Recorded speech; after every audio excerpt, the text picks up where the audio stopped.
Hey, I'm here. I'm not wandering around the. It looks like we're looking up a little bit because the screen's there. Here, let me see if I'll do this. Look, we're looking down. Is this any better or worse? I guess that looks like we're looking at the camera. That's way good. Easier, Hi. Oh my God, how have you been? Good. How are you? Okay. Well, I had a great vacation or two, and then I had to read all these comic books. Which made it better. Just kidding. You know, we bitch about having to do. We were just talking about this. We bitch about this a lot. Mm-hmm. Like a lot. Like at home, my wife listens to me bitch about it all the time. His wife probably the same way, and I secretly love it. Yeah. I low key just secretly love doing these, reading these books, doing the videos. Our views are, man, we're lucky we have 500 views now. We were at 3,500 to 4,000 before we stopped doing this like 2 years ago. Now, but we're just starting. And honestly, man, 500 people are watching. That's a lot. That's a lot of people. Think about it. Yeah. You know, I don't look at, some of these other guys doing it for the whole careers. The Comic Toms of the world. These guys get 10, 20K views of video. Good for them. Super happy for them. They've worked super hard to build it. We're just building stuff again. And, if it never goes above 500, I thought about a lot on vacation. I'm like, I'm okay with that. Yeah. I'm okay with that. That's pretty good. To have. That's a lot, actually. And to maintain that, I think it does say a lot, and to eventually build it back up. So hopefully we get more. But if we don't, there's still some catharsis about putting it out there anyway. There is. And there is. Us having legitimate takes on comics, it needs to be out there more. I think you need to have more honest reviews. I agree. I don't like the reviews that are just straight up everything is roses and sunshine or everything sucks. Correct. That's the worst on YouTube. It's like everything sucks, everything sucks, everything sucks, everything sucks. This movie sucks, this comic sucks, this person's ruining this. I know those videos get more likes and views and stuff, but it's exhausting, man. It wears on me. Anyway, Speaking of bitching about only talking about things that suck, what a perfect segue into our bottom 10. Things that suck. We're going to talk about things that suck. And it's everything this week. Everything's terrible. Everything's terrible. Okay, so let's start with the mez. Okay. Sure. Okay, so what's your first meh? Now, Kyle read a lot more than I did this week. I did. I had a lot more time. So my meh, which...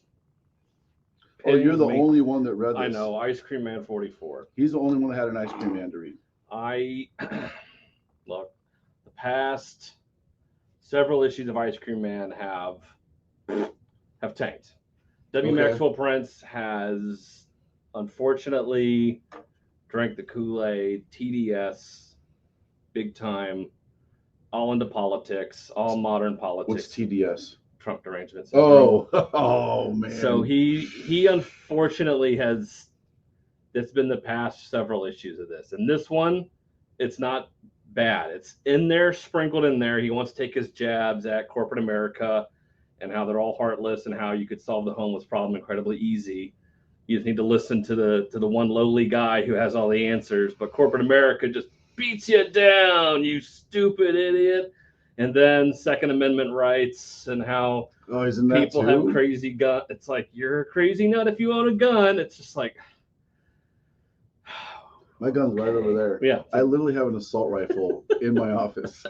You never know. You never know when somebody comes in here and give me your comic books. Yeah, but this, it's the typical early 2000. It's like corporate America bad. They don't know your name. They keep, it's all this weird stuff about how he goes in for his performance review and they keep calling him a different name. They dehumanize you. You do all these, you killed all your co-workers. You're crazy. You're the exact person we want for you in this office. You're going to get a promotion because that's how we do it in the business world. And that's this issue. And it's unfortunate. That kind of sucks. The past ones have been skip-its. It's a meh because it's not as egregiously political in your face as the other ones have been. But it's a shame because this has been my favorite series so far. I loved Ice Cream Man. So I'm gonna talk about a very political book in a little bit, but I'll tell you why it's a meh, not a skip it. Okay. Okay, well there you go. First meh of the day. What else you got? I have Moon Knight. Okay, so I'm gonna talk. I can see how you could say that's a top book. Well, I mean, I met it also. It's a perfect match. Yeah, perfect met. This cover's fantastic though. I love this cover. Splat, Stephen Platt. Oh, love it. Great cover. So you start. You're a big Moon Knight fan. Big Moon Knight fan, and I've loved majority of this series. It's been great. Fantastic artwork. Everything has been fun, but it's kind of running its course. And there are way too many side characters around Moon Knight to where it is no longer a Moon Knight book. It is everybody else featuring Moon Knight. That's what I thought. I thought the same thing. That's why it made it. I haven't read any of the Moon Knights up to this. This is my first one in ages. It's number 10, Legacy 250. Congratulations on Marvel getting a 250 on Moon Knight. But yeah, I felt the same way. There's all these other characters. Tigra is his girlfriend. 8-Ball. So the reason it didn't make it a skip it for me is because who wrote this? I forgot. The writing was great. I thought it was great. Jed McKay. Yeah. Jed McKay. I love the fact that it's your typical trope, right? Big bad guy hires a bunch of villains to fight him. Yep. Right? I'm gonna hire all these guys, give you a bunch of money, and then fight this guy. A little bit of a spoiler in a couple parts here. I'm not gonna spoil a lot of it. There's not a lot to spoil anyway. It really isn't. But he pays them up front, and a couple of the guys are like, they bust in this room. The good guys are like, oh, they're like, all right, let's go. And the guy's like, I'm trying to watch TV. Yep. They're like, what do you mean? Where's this guy at? And they're like, can you move over to the side? Like, I'm trying to get an episode in before this whole thing ends. Yep. He's like, he paid me up front. He's like, I'm not going to fight anybody. I'm here for the money. He's like, you guys go fight those other guys. Like, that was awesome. That was so cool. It was so cool. And then a lot of them are just like, a couple of them are like, I can't wait to defeat you, Moon Knight. And a couple of them are just like, I don't give a shit. Yeah. I don't give a shit. 8-Ball was hilarious too. 8-Ball's good. It's a fun character. I like that. And the end of the issue, they bring back a character, a villain that's been on here before. So that was kind of nice to see. I really like that villain. So I liked 8-Ball because he takes himself so seriously. No. And he's not a serious character at all. At all. But he takes himself so seriously. It's like so well written. It's so written. If there ever was a good spinoff series, I would read an 8-Ball if written correctly. Yeah, it could be fun. It could be fun. But Moon Knight's a solid man. It is. Solid man. If you like Moonlight, read it. You'll enjoy it. Yeah. Solid man. Yeah. What else you got, sir? I have Texarcanum, number 1. So I didn't read that, man. I am going to read it because it's a number 1. This book had me and lost me. It had me. It lost me. At times, it was very ebb and flow. It's a number 1. It deals with an exorcist. This guy here, your titular character here, is an exorcist, and it starts out where he's on an exorcist of a trailer in a trailer park in Texas. I'm like, all right, I'm with this book. Let's go, because this was just goofy fun.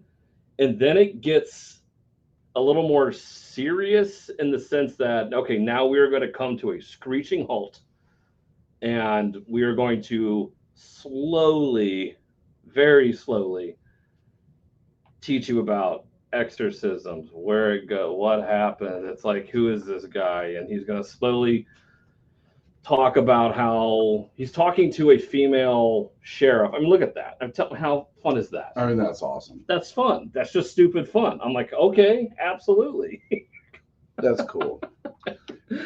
Christopher Monfetti. It looks like it's Monfetti. Yep.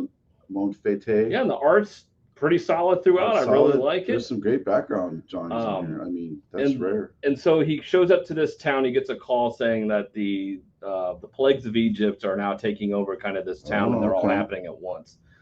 And then it's just him talking to this female officer so much, and they just talk and talk and talk. But then something cool happens, like right there. Something cool happens. And it's just a lot of exposition. Whoa! Yeah. Whoa! Yeah. There's some really cool things that happen. I can't show you this. I know. I want to read that. That's a splash page. Holy crap! it gets you, and then it kind of slows down again. But I'm just like, man, there's some really cool things that happen in here. I mean, just Great action beats. I like when the artist cares enough to draw really good detailed panels. Yes. I mean, you can see just there the buildings, the backgrounds, like that's very, very well. Yeah. In that Texarcanum area, I only know that area because of the movie The House. I've driven Town through That Dreaded Sundown. I've just driven through it so many times. Only way I'm gonna read this next. That's gonna be my first up to read. That looks really cool. But there's a lot of good things in here. So it almost hit you could make an argument for it to be a top book, and I wouldn't be mad at you.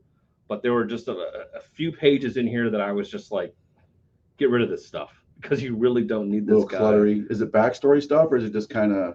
It's him, yes, a little bit of backstory and explaining why he does certain things or what this thing is. It's like, just get there. Yeah. Like, just sometimes it's so tough writing the comics to get that backstory and without slowing down the pacing of the story, you know? It is. It's such a challenge. Because if you're setting up a whole world and a whole universe and a whole character, I mean, it's a lot to do, I guess. It is a lot. Okay, you got another one? How many you got left?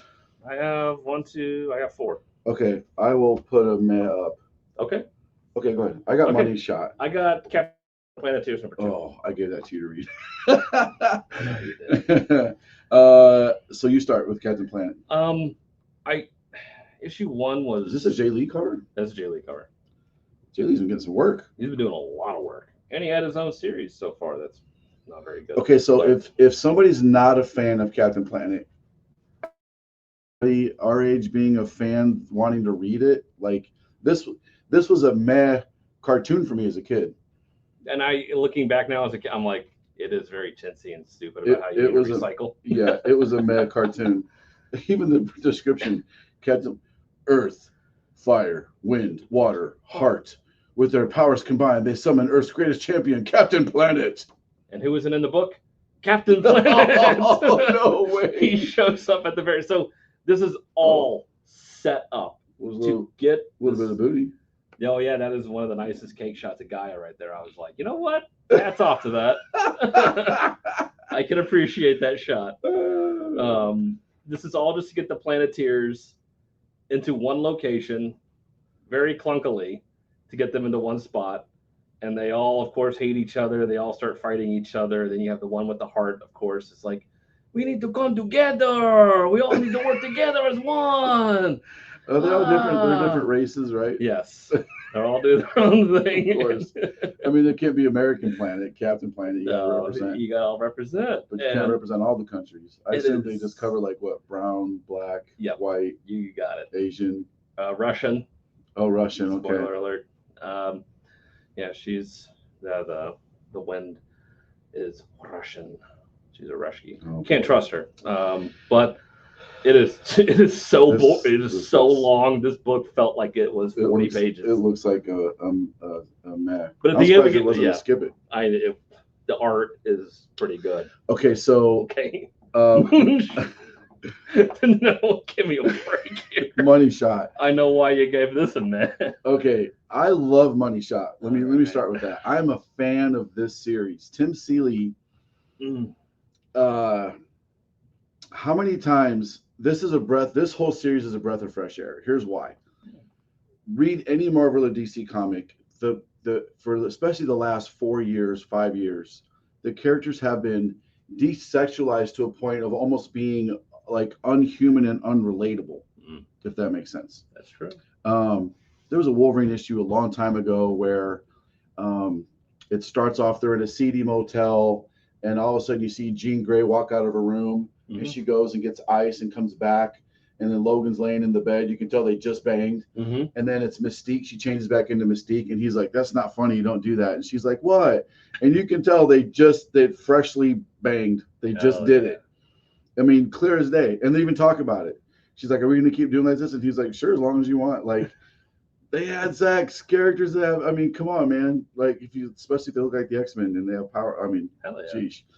Anyway, this is a breath of fresh air because this book's about nothing but sex. So if you don't know what Money Shot's about, these scientists are trying to raise money. This is going to be a horrible synopsis. I apologize to Tim Seeley in advance. These scientists are trying to raise money, so they travel the galaxy recording themselves banging aliens and other species, and they live stream it to raise money to fund their research. Amazing premise, right? I love it. Well, this is so cool because like they're having this whole talk while they're filming a scene in the background, and then one of the dudes, one of the fish guys they're banging, his afterwards the buddy's like, hey, I saw your scene, looked pretty hot. He's like, yeah, but they're so bossy and they're telling me what to do, and you know, do move this, do that, don't do this, move here, you're blocking the view, blah blah. He's like, what happened to men being men again? I'm like, oh my god, here we go. But it's I gratuitous nudity everywhere, but it's just in your face because that's what they're doing, right? And it doesn't actually show any of the penetrative parts. It's all implied, but it's very implied. Like, you know what they're doing. Anyway, it's a meh for me because I'm not gonna recommend everybody read this. It's not a must read, but it is a fun read. It's almost an honorable mention. Read Money Shot. It's fun. It's hilarious. Don't leave it laying around so your kids are gonna grab it, please. Right? They don't show you the money shot. You don't have to get the money. It's not actually. Yeah, it's not. Yeah. But anyway, that's Money Shot. All right. Okay. What else you got? I have Batman Hush 2. I didn't read Batman Hush. I also didn't read this, but I'm going to put it up here anyway. Okay. Oh, that. So I'm already on a roll with the sex stuff. Let me go with again. Josh Blaylock. Josh, I love you, my friend. You need some counseling. I'm just kidding. This is probably the most creative, brutal, violent, and sexually violent story I've ever read. Very sexually violent. I don't go seeking out, you know, violent stuff to get me off something. But so this was kickstarted first. Now it's out in shops, and you want something that's going to make you go, what? This is the book to read. I read about half of it. I thumbed through the rest of it because I just ran out of time. The art's fantastic. The writing's really good. Josh, man, he's crushing it with this series. I highly recommend you read it if you're into this kind of stuff. By this kind of stuff, I don't mean perverted, porny stuff. I mean like violent, futuristic, dystopian type stuff. It's really cool. It's really cool. So I didn't have room in my top 10s. That's why it made it to the meh. But if I had one more slot, it probably would have been number 11. So this is a very good book. I recommend you guys read it. It's called Circuit's Seduction Revenge. And yes, very much mature readers, 100% mature readers. Very mature readers. It wasn't my cup of tea, but I can appreciate when you have sex bots wanting to murder people for getting, and talk about some creative ways. They're murdering them in the act. Literally, yeah. Very creative. Stuff I haven't seen before. Brutally creative. Not since Crossed have I read anything, and I'm just like, what? Yeah.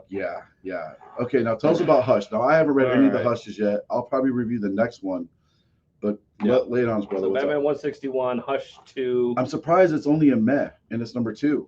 Well, Jim Lee is the greatest artist of all time, and this, unfortunately, is just. It feels like paint by numbers. Oh, for both parties. Ooh. The writing. You talk about Jeff Loeb. I'm gonna get something. You talk about yeah, and Jim Lee in the art. I don't feel like there's a lot of passion here. If that's a weird way to say it, but it feels very safe, and not a lot is happening. It's very much Batman stand. I mean, look at like this shot from Jim here on this page of Batman just feels lazy. Again, Jim Lee, greatest artist of all time. Now that helps. Having a giant oversized version of the exact same issue. Look at this. They did a treasury size edition of this thing. Compare it to an actual comic. This is huge. I love it. I mean, I haven't read it, but it helps. I love that this exists. It helps, but I just feel like everybody is just we needed something quick, and we needed to try to get readers back into Batman, and we're bleeding all this. Just put some call it Hush. You feel like it's rushed? Yeah, and it's I said there's no heart, there's no love for this. It just feels very paint by numbers. man. You have Hush just randomly showing up at times. It really doesn't make a whole lot of sense, and it's just Batman kind of standing around and Barbara talking to her dad, and it's like, what's That the is a great. That is a story? great splash page. It's a great splash page. Imagine what that OA is going to go for. Hundreds. Oh, well, maybe tens of thousands. Yeah, Maybe hundreds of thousands. A 2's full split page, 2040K. Well, for what he's charging for original art, yeah, it's should go for a lot. But yeah, I've been giving it a pass because it is Jim Lee, because he is the greatest of all time. But yeah, I haven't really felt like it's been that great. It's felt kind of punching Bane in the face. He did punch Bane in the face. You know, I'm not mad at him for doing this edition. It's beautiful just to look at. It's kind of cool. Okay. I just wish it was the original Hush. Jim Lee, Scott Williams, and Alex Sinclair, the Dream Team. The Dream Team. They know what they're doing, and that's a cool page too. Again, these guys are pros, and I kind of feel like it's just here's some. So you feel like they could do better, huh? I felt like if there was a reason to bring Hush back, okay, fine, but just to have him kind of bebop and Scott around the book and occasionally show up and really not do anything. It's issue 2. Do you think they're building towards something? Oh, this is 4? I think. Well, I'm trying to think when this started. 150. I don't know. Does it say like part something in it? It probably doesn't. 158, 159. It's this because it's been. It doesn't say what part it is. Chapter 4. Oh, so there you 4. Go. So it's issue 4. Correct. So yeah, it's been delayed. Well, the big bad should be showing up by now, or at least making their presence well known. He's here, and it's like he showed up for Joker, and he kind of left, and now he's kind of showing up again, and Batman almost gets him, and then Damian's like, no, not right now, Batman. You need to go sit around and brood some more and listen in on Barbara talking to her dad in the hospital. And then Hush will then show up and do something kooky and then leave again, and then he's fighting Barbara. So let's do this. We used to do this. Let's start it again. Like the video and comment your like number, and I will give away this to somebody next week, the giant size edition. Like the video. You gotta be a subscriber. Oh, okay. Subscribe, like the video, and then comment your like number. Okay. And put something else in there.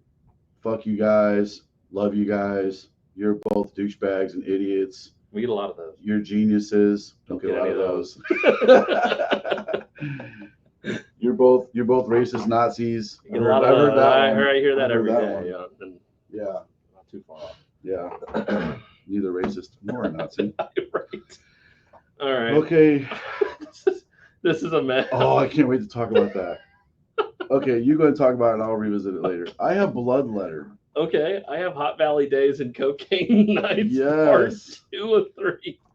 That is, you want to explain what's happening on that cover right there, Kyle, so that everybody can see what's happening? We do have a gentleman doing blow off of a woman's tatas there. That's cocaine on bazonkers. And the best thing is, this happens in the book on page 1. Page 1. That's actually a scene. And they're watching a Ronald Reagan speech on TV. Ronald Reagan talk about drugs. So this is based on a true story, which I thought was kind of cool. Yes. Based on a true story. So you start with this one, go ahead. Look, the premise is 80s batshit crazy cocaine cowboy, like crazy, goofy, silly. Like, go into it with that, and you will have a fun time. It does get a little bogged down in there. Like, I don't know how true to life this is, but God, there's so much past, present, future. In the present, we're going back to the past and about this family and this.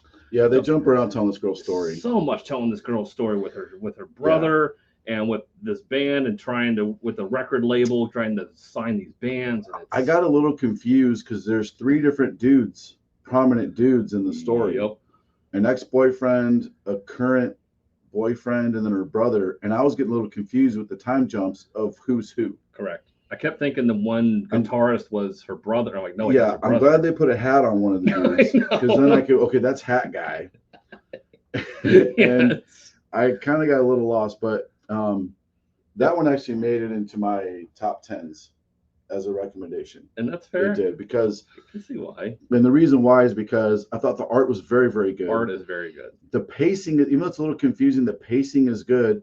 And I actually Googled a couple people that show up in here. They don't say the names exactly. Yeah. But they give you enough to know who they are. And I Googled one of them. It's Wendy O. Williams. She did a video in the 80s of a bus driving through some TVs.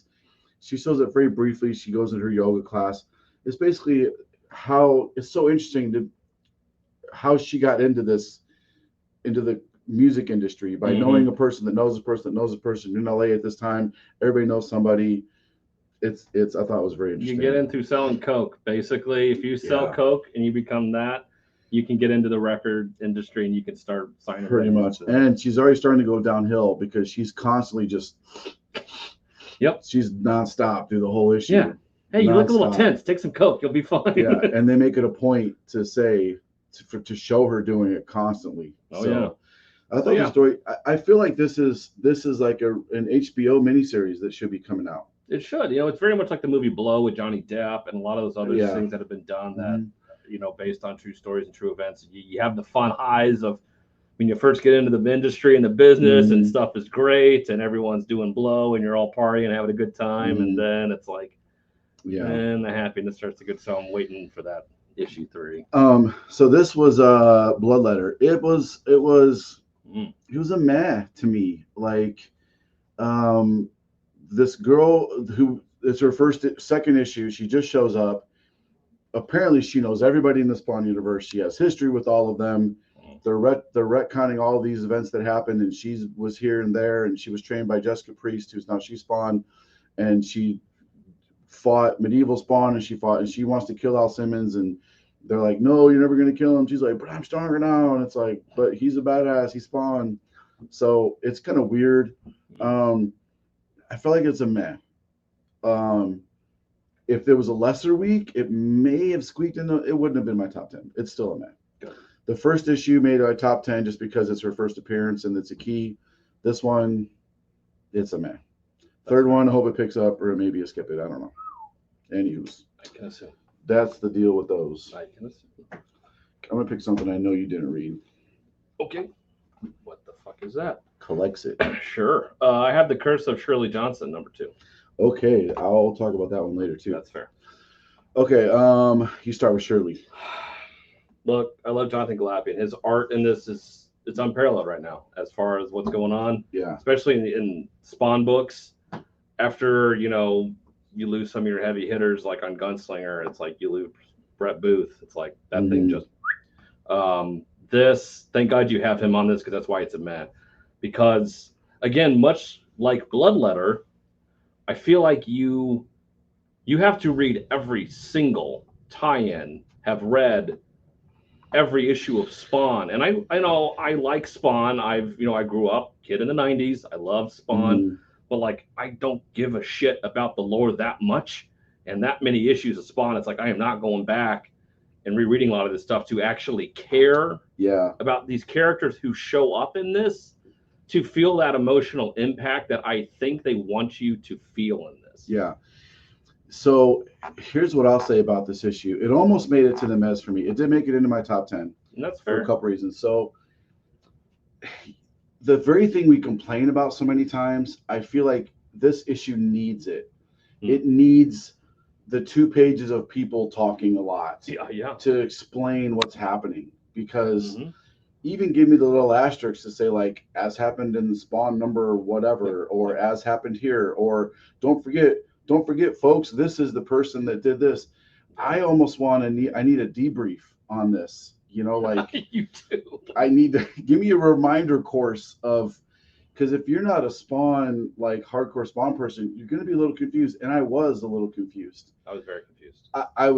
I'll talk about it. I'll cover more of my top 10, but I get what you're saying 100%. I totally understand why I made it into your mez. Yeah. And it almost, and funny enough, when you mentioned that, I really hate in Spawn when Todd was doing the let's cut to the TV and have the reporters talk and Tell us talk the and talk and story. talk. Yeah. You almost need a let's cut to this demon and he'll tell you like what's going on. That'd be fun. Have a demon broadcasting. Right, or something. Give me something. I love seeing a demon like tortured on a wall, right, all strapped up, being whipped and tortured. And someone's like, just, in today's news. Right. You're just gonna cut to this guy and you're like, who is this guy? Why is he chained up? I don't know, but he'll tell you what was going on with Shirley and why she's brought back up and all of this and why you should care about characters showing up. So art's fantastic though. Art is so good. Yeah. But I'm not mad at you all for making that a man, not at all. Yeah.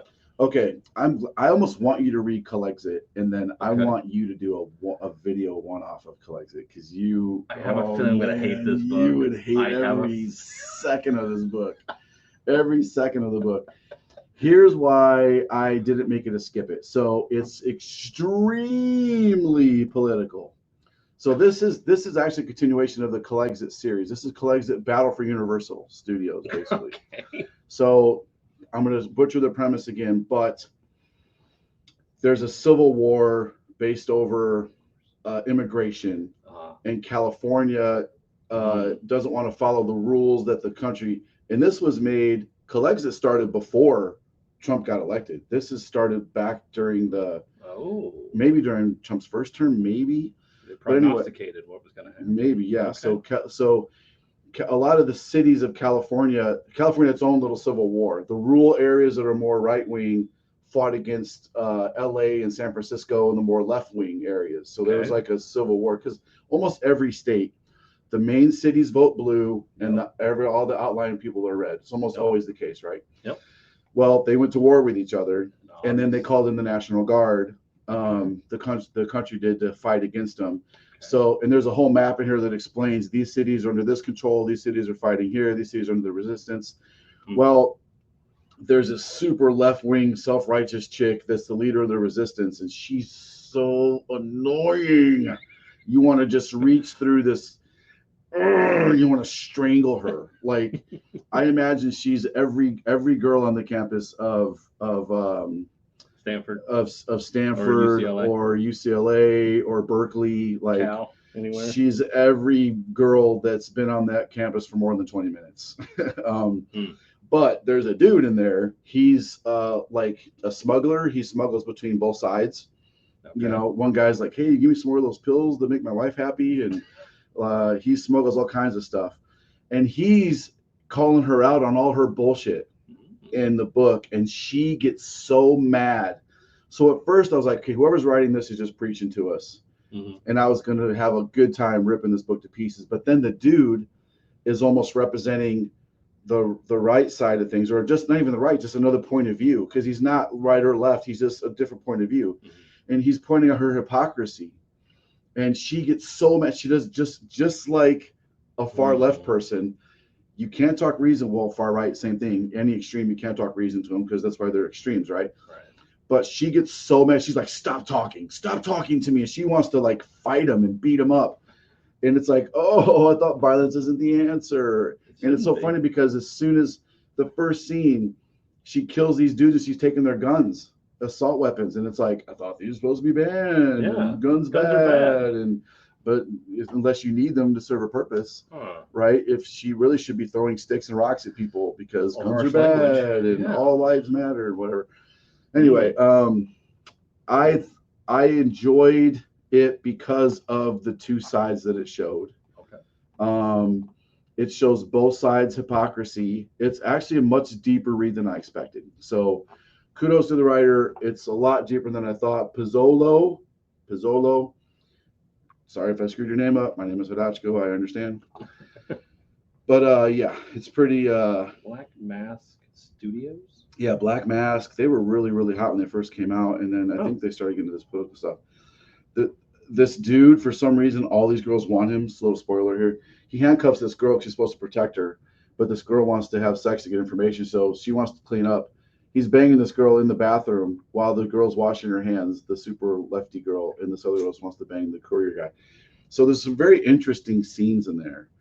Wonder Woman. He makes her dress up like Wonder Woman because that's what he's been posting social media content with his new girlfriend, and she's dressed like Wonder Woman, and he's like, And she's like, I feel like everyone's just staring at me. And he's like, yeah, that's the point, is they're not going to recognize your face because they're looking at your boobs.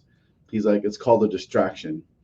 And, she's, of course, she's one of these girls that would have been like, we're not don't objectify us girls and all this other stuff. And it's like, use what you got, to accomplish your mission. Hey, Anyway, there's so many different areas in here. People could write theses on the stuff that happens in this book on both sides. So I thought it was very interesting. It was very deep, very intelligently written.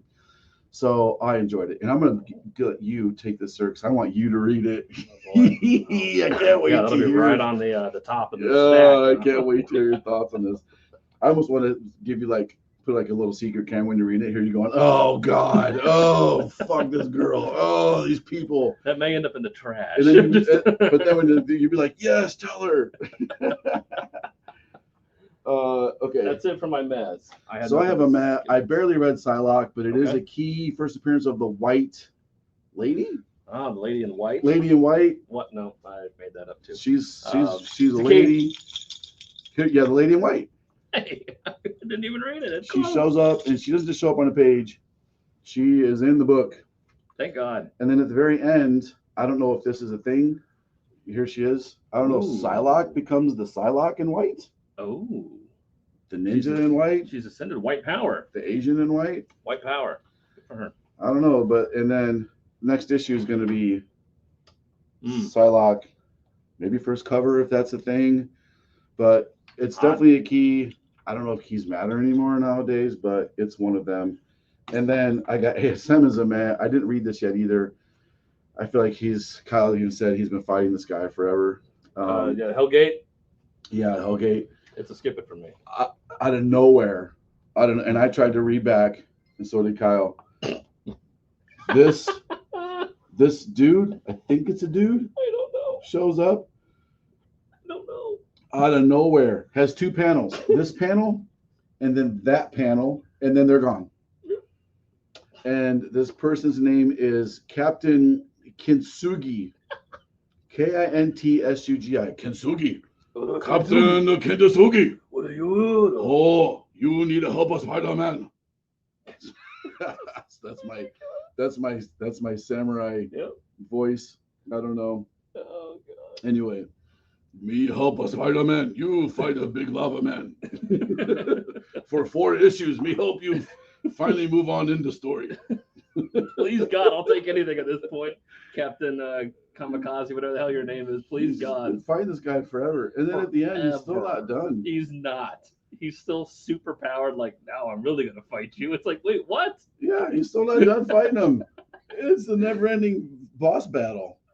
God, shut up. Like, just go away. Yeah, we need Captain Katsugi to show back up and help him out. Kintsugi, sorry. Kintsugi. Captain Kintsugi. Show a help of Spider-Man. Defeated the man. Yep. Look, the book sucks. John Romita Jr. I enjoy his art. Kyle doesn't like it so much. I used to like John Romita Jr. He was great. Now he is phoning this bullshit in, and it is garbage, and it doesn't help this non-story. And him cutting back to a tale of Ben Parker helping Peter wanting to learn how to box in relation to fighting this guy. I was like, you need to stop. Like, come on. Please stop. Go away. When I was a kid, my dad tried to teach me some basic self-defense, if a bully's picking on you, how to fight. I don't remember any of that shit. No, but I was trained in Marine Corps martial arts. I have a black belt in Marine Corps martial arts. And some of it you don't forget, but I would need a good solid refresher course to seriously fight somebody else. And I'd probably get my ass kicked if they were trained. You don't remember that stuff. Yeah. Oh, I did combatives in law enforcement. I don't remember. Yeah. Shit. Like you gotta train to maintain all that stuff. Time. Right. It's like math. Yes. I couldn't do some advanced math shit. No. I couldn't solve for X. Okay. X-Men? Are we doing skip its now? I got my list. I got my stack All here. right. We're already 40 minutes into this one. Holy Lord. Okay, it's 3 videos this week. We're going to end this one and then get back into our skip its because I don't want this to go for another 40 minutes. I'll take the time. Okay, guys, like and subscribe to win this. Win it. Yes, only this video. I'll find a different giveaway for the other videos. You gotta subscribe, you gotta like, and then we will give away this big ass. Here, we'll make a thumbnail out of it. Okay, there we go. All right, thanks a lot, guys, and we'll see you in the next video.